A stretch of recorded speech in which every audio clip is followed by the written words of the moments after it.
n'avons pas d'autre agenda. Notre seul agenda, c'est un Mali indivisible, un Mali apaisé, un Mali sécurisé.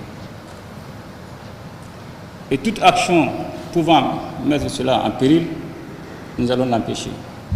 La question fondamentale que je vous demande, qu'est-ce que la presse peut faire aujourd'hui pour un Mali sécurisé et un Mali apaisé? Parce qu'aujourd'hui, on a constaté souvent que la presse joue un rôle souvent de fil conducteur pour polluer l'atmosphère, surtout au niveau des forces armées de défense et de sécurité.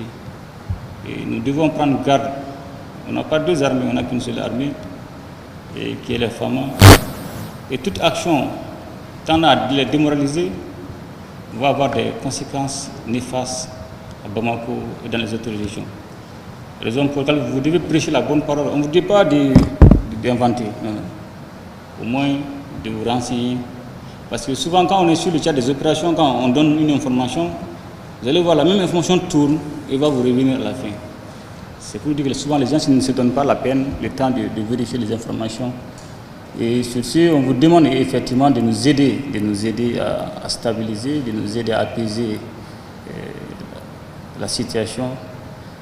Le plus important pour nous, c'est de pouvoir, vous et nous, être capables, à la fin des 9 mois qui restent, ou les 8 mois, de pouvoir organiser les élections libres, transparentes et crédibles. C'est ce que nous devons éviter de revenir en arrière. Aujourd'hui, nous avons besoin de vrais leaders, des hommes de caractère, des hommes engagés qui sont prêts même à mourir pour au moins sauvegarder l'intérêt général qui est l'intérêt du peuple malien.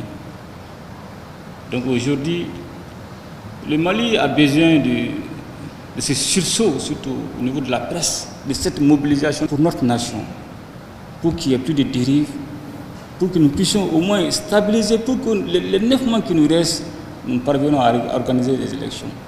Et qu'après nous sommes tous fiers, que la presse parvient à dire j'ai pu accomplir telle et telle action qui ont abouti à la bonne organisation des élections et ou qui nous ont permis d'avoir un président démocratiquement élu. C'est l'occasion pour moi de vous demander la mobilisation de la presse, le sursaut de la presse, prêcher la bonne information et lutter contre la désinformation. Ça, c'est très important. Et surtout au niveau des forces armées de défense et de sécurité aussi. On a besoin de tout le monde. La stabilité n'est pas uniquement militaire, elle est sociale, elle est politique. Nous devons se donner la main pour qu'ensemble nous puissions converger ensemble, faire une vraie coalition, pour que nous puissions, le Mali dont nous rêvons tous, que nous soyons capables de promettre à la génération future, non pas pour nous, mais pour au moins la génération future, parce que c'est de ça qu'il s'agit, le sacrifice.